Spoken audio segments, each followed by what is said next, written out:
করছে, সাথে সাথে আমাদের সাথে বায়েজিদ ভাই আছে।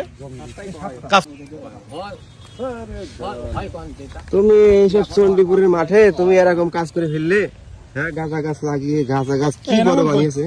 আরে বাবা, ইউনিয়ন বিএনপির সম্মানিত সাধারণ সম্পাদক গোলাম সরোয়ার ইতিমধ্যে উপস্থিত।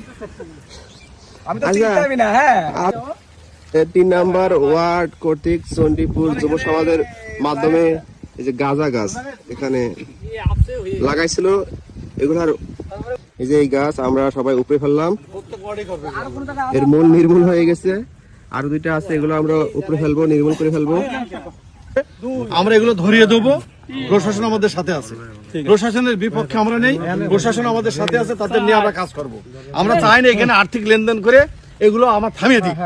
প্রশাসন আমাদের হেল্প করতে চাই, আমরা তাদের সহযোগিতা করতে চাই। এর জন্য গতকালকে 3 নম্বর ওয়ার্ডে বিএনপি দায়িত্ব একটা মিটিং হয়, সেই মিটিং এর সিদ্ধান্ত হয় আজকে তার মনে হচ্ছে একটা ফল পাওয়া গেল। আগামীতে যাতে আরো কিছু পাওয়া যায়, আমরা ইয়াবা আগে বন্ধ করব। ইয়াবা ক্যাসিনো এখান থেকে আমাদের ওয়ার্ড থেকে অন্তত মুক্ত করে ছাড়বো, এই আশা ব্যক্ত করছি। সাথে সাথে আমার দারোগা ভাই শামীম ভাই হেল্প করছে, সাথে সাথে আমাদের সাথে বায়েজিদ ভাই আছে, কাজ করবেন ইনশাল্লাহ। এই বলে আমার কথা শেষ করছি।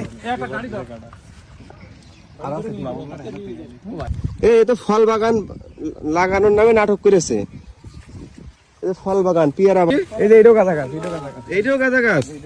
আচ্ছা, এই কি জিনিস? কলিজা কত বড় এই লোকে?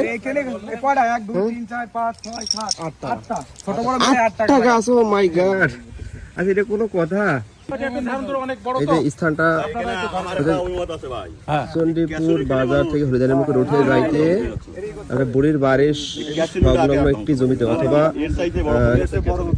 মাদ্রাসা সংলগ্ন প্রি-ক্যাডেট অথবা কিন্ডারগার্টেন যে স্কুল আছে, সেই স্কুলের পাশে। আপনি কি বলবো আপনার, আপনি এলাকার মানুষ, আপনাদের আমাদের এলাকার মানুষ আপনি ডুবি দিলেন। আর কেউ লাগিয়েছে নাকি এটা? এই ভাই, আর কোন কেউ আপনার জানা মতে লাগিয়েছে এই ধরনের গাছ? আর একজন কি করেছে, কিস্তি দিচ্ছে না, গাঁজা খেয়ে কিস্তি এলা দাবড়ি বেড়াচ্ছে।